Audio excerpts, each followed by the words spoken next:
What would your younger self say about how your family turned out? Imagine turning 48, surrounded by the people who should love you most, only to have your own niece splash red wine across your new dress and sneer that cheap suits you better, while your mother brushes it off like it's nothing. Then picture the quiet power of hitting back not with screams, but with a single phone call that leaves them scrambling at sunrise, wondering just how far you'll go to reclaim what's yours, because in the end, that moment ignited a chain of events that would expose every hidden grudge and financial tangle in our family, pulling me deeper into a web of revenge that tested the very bonds I thought unbreakable. I remember waking up that morning in my modest two-story home on the quiet outskirts of Chicago. The kind of place I had earned through relentless years as a financial advisor helping others secure their futures while mine stayed carefully guarded against the chaos of relatives who treated my generosity like an endless ATM, feeling an unusual flicker of anticipation because for once the day was mine, unburdened by the usual requests for bailouts or loans that had become as routine as morning coffee. My sister Lisa had insisted on throwing the party at her sprawling McMansion in the suburbs, a house that screamed excess with its vaulted ceilings and imported marble floors, all financed through a patchwork of my past infusions of cash during her string of disastrous business attempts, from that ill-fated boutique to the multi-level marketing fiasco with health supplements that left neighbors wary and wallets lighter. And so I arrived dressed in a sleek navy sheath that accentuated the curves I'd maintained through disciplined gym sessions and sensible meals, a rare indulgence purchased specifically to mark this milestone without apology. The backyard buzzed with activity under the golden late summer sun, string lights dangling from oak branches and a professional caterer arranging platters of gourmet cheeses and artisanal breads that I knew would end up on my credit card statement later, while family members mingled in clusters, my mother Eleanor holding court with neighborhood friends in her floral blouse, reminiscing about holidays from decades past when life felt simpler before divorces and debts complicated everything, and Lisa darted about in high heels and a designer sundress, playing the gracious host with an air of entitlement that masked the fragility of her latest empire-building scheme. Emily, my niece who had just turned 22 and carried herself like a social media starlet with her perfectly highlighted hair and designer handbag slung over one shoulder, lounged by the infinity edge pool scrolling through her phone. The very accessories and opportunities she flaunted stemming from the emergency funds I'd wired over without fanfare, always prioritizing their comfort over my own solitude in a life dedicated to spreadsheets and client meetings rather than the drama of relationships. The afternoon progressed with surface-level cheer, glasses clinking in toasts to my professional achievements and the wisdom supposedly gained with age, but beneath the laughter simmered those familiar undercurrents of judgment. Subtle comments about how my frugal habits meant I missed out on real living, how my choice to remain single after a painful divorce positioned me as the odd one out without the distractions of family obligations, and I deflected them all with practiced smiles, upholding the fragile peace for mom's sake even as each barb eroded the respect I deserved after years of quiet support. Then came the cake, a towering creation frosted in buttercream with fresh berries cascading down the sides, wheeled out amid applause, and that's when Emily approached with a half-full glass of Merlot gripped tightly in her manicured hand, her expression shifting from boredom to something sharper, more calculated, as she positioned herself inches away and deliberately appended the contents, the deep crimson liquid splattering across the bodice of my dress in a cold rush that seeped through fabric to chill my skin while the gathering fell into stunned silence broken only by a few awkward coughs. She didn't apologize immediately, instead murmuring a theatrical oops that fooled no one, but as she bent closer under the guise of helping, her breath hot against my ear, she whispered with venomous precision, "Cheap suits you better anyway, Aunt Sarah. It matches the rest of your boring, penny-pinching existence and saves everyone from your delusions of grandeur," the words landing like slaps that reignited every overlooked slight from family gatherings where my contributions were taken for granted. The stain bloomed grotesquely, drawing stares from aunts, uncles, and cousins who averted their eyes in discomfort, Lisa hovering nearby with a nervous titter that dismissed the cruelty as youthful exuberance, and Mom, ever the peacemaker, tugged me toward the house murmuring urgently, "Don't overreact, dear. Emily's just going through a phase with all that pressure from college applications and social expectations. Family overlooks these things to stay united. You understand that better than anyone." I chose not to explode in that moment, swallowing the fury that clawed at my throat and forcing a composed nod as I retreated to the powder room, where I confronted my reflection in the ornate mirror, dabbing futilely at the mess with damp towels while the weight of humiliation fused with a long-simmering resolve born from countless instances of being the reliable safety net without reciprocity, transforming resentment into a steely determination that this cycle of dismissal ended tonight. Slipping away as the party devolved into strained small talk, I navigated the darkening streets in my car, the city lights streaking past like accusations, and once home, before even kicking off my heels, I accessed my banking app with fingers steady from adrenaline, initiating the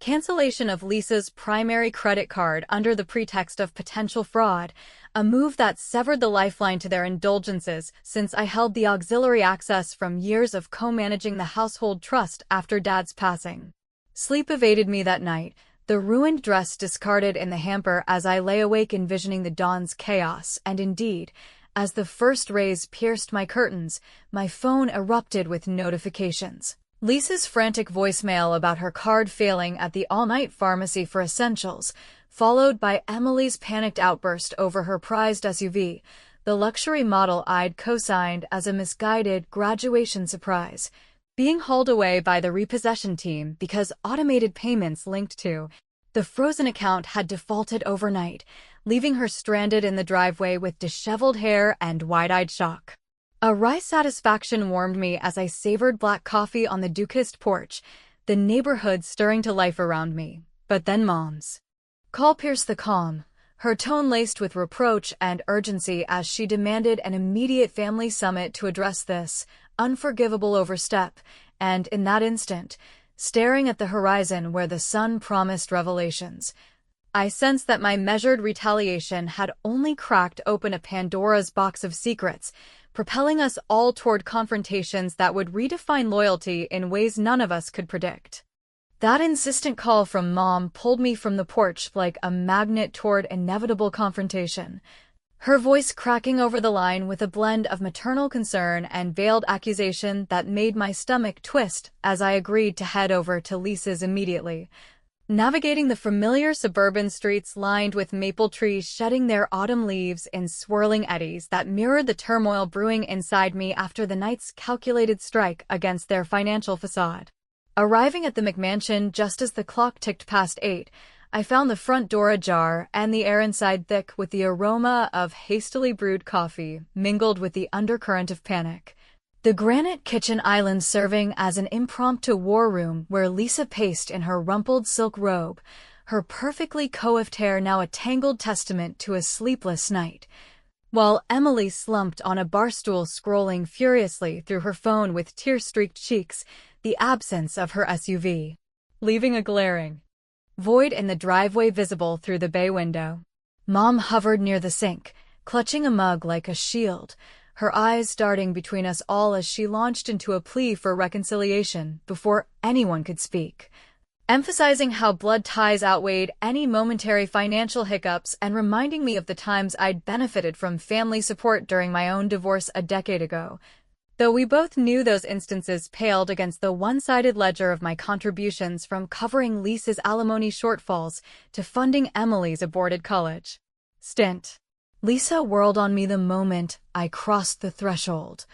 her finger jabbing the air as she unloaded a torrent of blame for the card cancellation that had unraveled her morning routine, from the declined charge at the upscale coffee shop to the cascade of alerts about overdue bills piling up like accusations, her voice rising in dramatic crescendos that painted me as the villain in a soap opera of her own making, conveniently ignoring how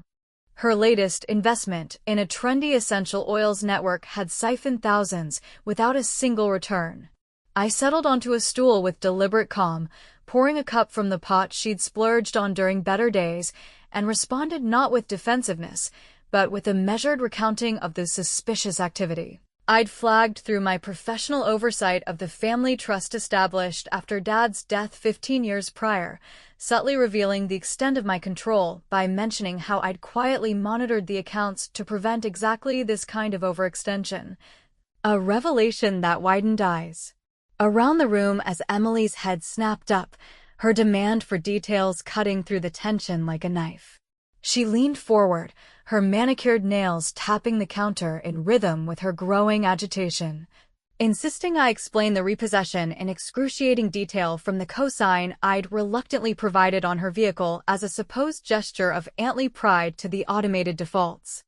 Triggered by the frozen payments, her tone shifting from victimhood to outright fury as she realized this wasn't mere misfortune, but a targeted blow from the relative she'd publicly humiliated just hours before, and in that charged exchange. A flicker of dark humor surfaced when I quipped that perhaps losing the wheels would encourage her to walk a mile in someone else's sensible shoes, eliciting a reluctant snort from Mom that broke the ice momentarily, but did little to thaw the underlying frost. The conversation devolved into a circular debate lasting what felt like an eternity under the harsh fluorescent lights, Lisa countering my points with tales of her entrepreneurial struggles and how my frugality bordered on miserliness, while I parried by alluding to the pattern of unexplained charges on spa retreats and luxury handbags that strained the trust beyond sustainable limits, dropping hints about late-night transactions that raised eyebrows without fully exposing the depth of my investigations, all while Mom interjected with stories of our childhood unity to steer us toward forgiveness, her gentle manipulations reminding me why I'd endured this dynamic for so long despite the emotional toll. By the time the argument simmered to an uneasy pause around noon, with promises extracted for a financial review meeting later in the week and Emily storming off to her room muttering about ruined plans with friends, I felt the weight of their expectations pressing down. Yet a quiet empowerment stirred from having asserted boundaries without apology, though the uncertainty lingered in Lisa's evasive glances and the way she clutched her phone like a lifeline. Excusing myself to the guest bathroom under the pretense of freshening up, I instead slipped into the adjacent study where Lisa had left her device charging on the desk amid scattered mailers for her next scheme, and unable to resist the pull of curiosity after years of overlooked red flags, I glanced at the screen. Just as a new message illuminated it from an unknown sender, the words searing into my mind with their intimate casualness. Last night was incredible, can't wait for round 2, but keep it from Sarah, she's always poking around where she shouldn't. A revelation that hinted at an affair woven into the fabric of her deceptions, freezing me in place as footsteps echoed down the hall, forcing me to step back into the shadows with my heart pounding and the dawning realization that this family's fractures ran far deeper than money, propelling me toward revenges that might unearth truths capable of shattering us all beyond repair. The glimpse of that incriminating text on Lisa's phone lingered in my thoughts, like a persistent fog over the Chicago skyline during the days that followed our fraught kitchen showdown, turning every routine interaction into a minefield of suspicion as I navigated work meetings at the financial firm where clients praised my sharp instincts for spotting irregularities in their portfolios. Yet I found myself applying those same analytical skills to the puzzle of my sister's hidden life, piecing together fragments from overheard phone calls and the way Emily had suddenly taken up freelance consulting, gigs that kept her out late with a secretive edge to her smiles. Family gatherings shifted to a strained neutrality, like Mom's weekly bridge club at her bungalow where the clink of tiles and murmurs of bids masked the undercurrents of resentment, and I attended with a polite facade, exchanging pleasantries over decaf tea while avoiding Lisa's pointed stares and Emily's sullen withdrawals. To the backyard, the air heavy with the unspoken fallout from the repossessed car that had forced her to carpool with friends she pretended to disdain.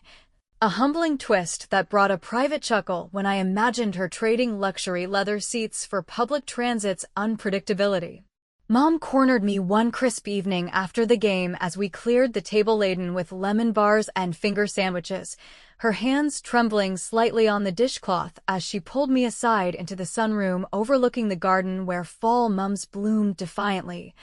launching into an earnest appeal laced with memories of our shared hardships from raising Lisa after Dad's long illness to the way I'd stepped up during her widowhood, begging me to release whatever grudge fueled my cruel intervention. With the finances, because holding on only amplified the pain for everyone involved, her eyes welling with tears that tugged at the guilt I'd buried under layers of justified anger from years of being the invisible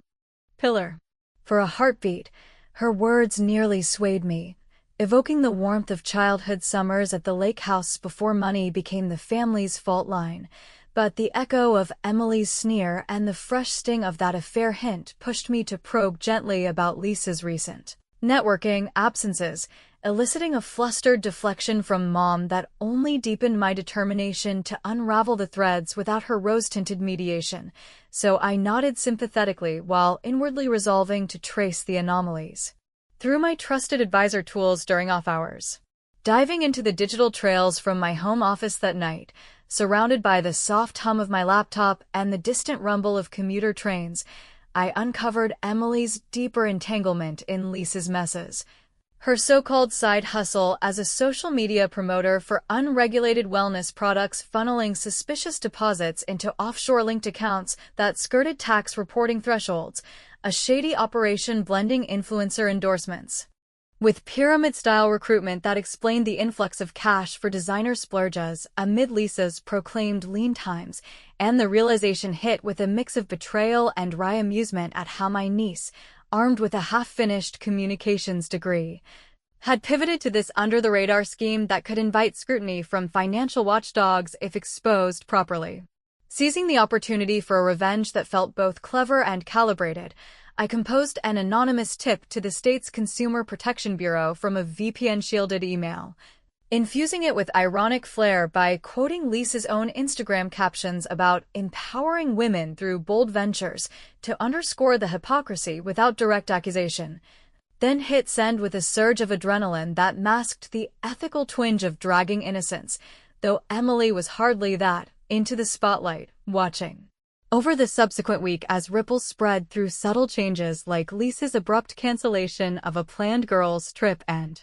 Emily's frantic late-night searches on her phone that I glimpsed during a forced family dinner, the payoff crystallized at the neighborhood park barbecue under a canopy of turning leaves, where smoke from grills carried scents of burgers and ribs mingling with the tension as Lisa fielded hushed calls from advisors about preliminary inquiries into unreported earnings, her composure cracking into sharp whispers with Emily, who hovered like a bodyguard, their united front fraying before my eyes while relatives chatted obliviously about football season and holiday plans, and I savored the satisfaction of my indirect strike mirroring the public splash of wine on my birthday dress, a witty reversal that left them scrambling without my fingerprints. Yet as the event wound down with paper plates discarded and laughter fading into twilight, Mom pulled me to a quiet bench overlooking the pond, her voice laced with quiet devastation as she confessed how my actions were poisoning the well of trust we'd rebuilt over decades, urging me to rise above the pettiness, because true strength lay in forgiveness rather than this escalating cycle of hurt. Her plea resonating enough to plant seeds of doubt about whether my clever maneuvers were empowering me or just isolating me further in a fortress of self-righteousness. We parted with a strained hug, her car taillights disappearing down the winding path, and I drove home through the cooling evening, the city's glow reflecting my inner conflict, only to find upon pulling into the driveway a sleek black sedan idling at the curb, its driver emerging as a middle-aged man in a tailored wool coat whose face stirred vague recognition from faded holiday photos, extending a thick manila envelope with a solemn expression that promised revelations tying Lisa's secrets directly back to shadows from my own past that I'd long assumed buried forever. The stranger's arrival on my doorstep under the dim glow of the porch light transformed that ordinary evening into a portal to buried histories, his extended manila envelope feeling heavier than its paper weight suggested as he introduced himself as Richard Harlan, a retired banker whose name evoked hazy recollections from family lore about a brief summer romance with Lisa during her rebellious college years, his voice steady and measured as he accepted my invitation inside to the living room. where the leather sofa creaked under our settling weight amid the faint scent of vanilla candles I'd lit to unwind from the day's tensions. Over mugs of steaming chamomile tea that did little to soothe the rising knots in my stomach, he laid out the contents with clinical precision. Photographs faded but unmistakable, showing a vibrant 20-something Lisa entwined with him at lakeside picnics and city galas from over 2 decades ago, accompanied by handwritten letters detailing a desperate loan he'd arranged through back channels to cover her medical procedure, an abortion she had kept concealed from everyone, including me, her supposedly closest confidant during that turbulent period when I was navigating my own crumbling marriage and early career hurdles. The revelations cascaded like dominoes, explaining not just the affair's intensity, but its messy aftermath, with Emily emerging as the unintended legacy, though not biologically his. A fact Lisa had twisted into a shield of entitlement that fueled her daughter's spoiled worldview, and Richard's presence now stemmed from recent whispers in mutual financial circles about the family's brewing scandals, prompting him to warn me that Lisa's ongoing deceptions, from that forged signature on a loan-in my name to fund her escape from him, could ensnare my professional reputation if authorities dug deeper into the trust irregularities I'd already spotlighted. Sleepless hours stretched through the night as I pored over the documents. By lamplight in my study, the weight of this unearthed betrayal amplifying the moral quagmire of my revenges. Torn between the mercy Mom championed as the hallmark of sisterly love and the burning justice that demanded exposure after years of being the unwitting enabler in their cycle of secrets and spends. A dilemma that gnawed at me during client consultations the next day, where I advised on ethical investing while questioning my own slide into calculated retaliation. Mom's subsequent visit to my home that afternoon, arriving unannounced with a foil-wrapped casserole in hand as a peace offering amid the autumn chill seeping through the windows, escalated the internal storm when she sensed my distraction and pressed for details. Her face crumpling upon hearing fragments of Richard's story that I shared in a haze of vulnerability, pleading with clasped hands for me to halt the vendetta because forgiveness had mended worse rifts in our past, like the time Lisa's wild phase nearly fractured us all, yet her words only highlighted how her blind loyalty had enabled the very manipulations that now threatened my stability, leaving me to nod non-committally while inwardly steeling against the pull of reconciliation. In a surge of dark ingenuity laced with the humor of poetic payback, I opted for a revenge that struck at Lisa's social armor without outright destruction, meticulously editing excerpts from those old letters into an anonymous email blast to her upscale book club members, disguising them as inspirational tales of women's resilience and hidden strengths, with veiled references to youthful indiscretions overcome through bold choices, then scheduling the send from a disposable account to coincide with their next virtual meeting where Lisa hosted from her sunlit den. The fallout erupted spectacularly the following evening, which I infiltrated as a last-minute guest speaker on personal finance, arriving to find the group abuzz with speculative chatter over Chardonnay and charcuterie boards, Lisa's poise fracturing into flushed deflections as questions zeroed in on the familiar narrative that mirrored her life's plot twists, Emily bursting into the frame via video link with wide-eyed alarm at the brewing gossip that could derail her influencer aspirations, and I suppressed a smirk behind my wine glass. The clever irony of turning her private shames into public fodder echoing the birthday humiliation she'd inflicted on me in reverse, a satisfying twist that left them reeling without direct confrontation. Guilt, however, coiled tighter in the aftermath as the evening dissolved into awkward goodbyes and Lisa's pointed glares my way, compounded by a late-night call from Mom whose voice broke over the line in raw accusation, declaring that my vindictive games were dismantling the family fabric thread by thread and that I risked becoming the isolated figure I'd always feared, her words striking a chord deep enough to make me pace the empty house in doubt, wondering if these witty strikes were reclaiming my dignity or merely forging chains of loneliness from the remnants of trust. The night's unrest peaked with the insistent doorbell chime around midnight, rain lashing the windows as I opened to find Emily drenched and defiant on the threshold. Her phone thrust forward, displaying a digital trail of IP logs and metadata that traced the book club leak straight back to my home server, her eyes blazing with a mix of triumph and desperation as she declared, "I've got you dead to rights, Aunt Sarah. This ends now, or I drag every dirty secret into the light, starting with yours." Emily's drenched figure on my rain-swept doorstep that midnight hour ignited the powder keg of our fractured family dynamics, her outstretched phone casting an accusatory glow on the wet pavement as she brandished the incriminating digital breadcrumbs leading from the book club leak back to my doorstep. Her voice a torrent of righteous indignation laced with the desperation of someone cornered by her own complicity in the web of deceptions that had sustained their lavish illusions at my expense for far too long. Inviting her inside against the rational voice urging caution, I guided her to the living room where thunder rumbled outside like an omen. Handing over a thick towel from the linen closet while my mind whirled through contingencies from denying involvement to countering with the forged loan documents Richard had provided, the air between us crackling with the potential for explosive truths as she paced the Persian rug, detailing how a TechWiz acquaintance had unraveled the VPN facade to expose my IP address and even timestamps aligning with my evening routines, demanding I reverse the financial freezes and withdraw the anonymous tips immediately or face her blasting the affair letters and trust manipulations across every family group chat and social feed. A threat that carried the weight of her influencer savvy in amplifying scandals to viral proportions. Her tirade peeled back layers I'd suspected but never confronted,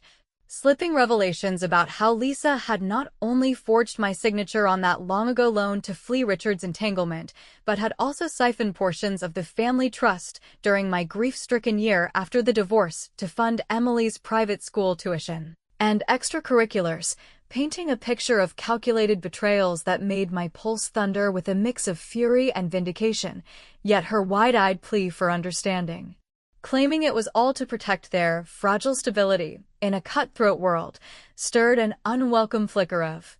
empathy that complicated my resolve, forcing me to weigh the cost of total war against the hollow victory of isolation. By dawn's gray light filtering through the blinds, with Emily crashed on the guest bed in exhausted truce after hours of heated negotiation,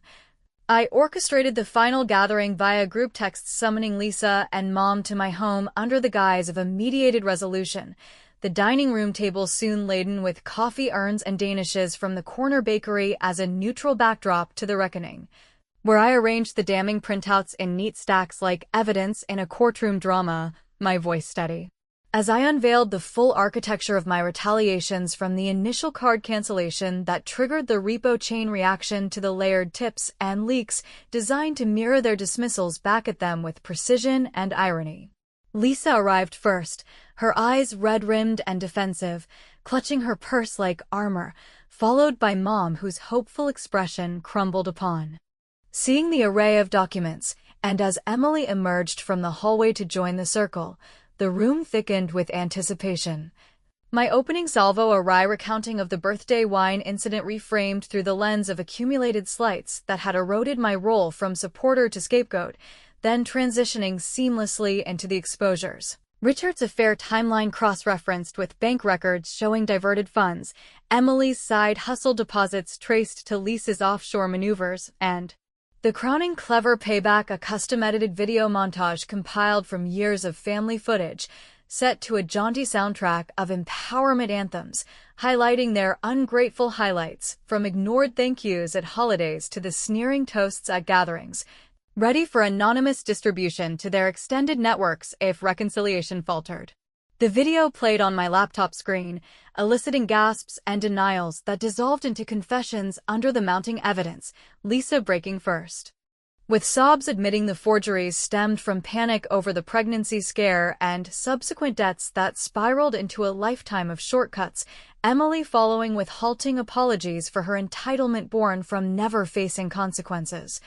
her voice cracking as she acknowledged the car and probes as way-up calls she desperately needed, while Mom reached across the table for my hand, her tears a bridge between condemnation and compassion, urging us all toward therapy sessions and transparent budgeting as the path forward. In that suspended moment of raw vulnerability, the satisfaction of my orchestrated exposures washed over me like a cleansing wave, each revelation a witty counterpunch that stripped away their facades without vulgar outbursts or physical confrontations, leaving them humbled in ways the initial humiliations had never achieved. Yet as they pledged changes and partial repayments from scraped-together savings, I felt the audience's imagined judgment pressing. In middle-aged folks like me, balancing family burdens with personal boundaries, perhaps viewing my unyielding blueprint as excessively ruthless, a bridge burned too thoroughly in the name of justice that risked stranding me on an island of self-imposed solitude. Opting for a measured close, I unfroze select assets with ironclad conditions of audited accounts and family counseling mandates, but severed the deeper entanglements by declining further involvement in their daily dramas. Packing a duffel for an impromptu road trip westward that afternoon toward the open plains where anonymity beckoned, waving goodbye from my driveway as their cars receded in the rearview. The highway unspooling under overcast skies while questions lingered unresolved in my mind like echoes in the wind. Had this meticulously crafted revenge truly liberated me from the chains of resentment, or had I merely ascended to the role of the family's unspoken antagonist, deserving perhaps of my own metaphorical splash of consequence in the endless cycle of human frailties?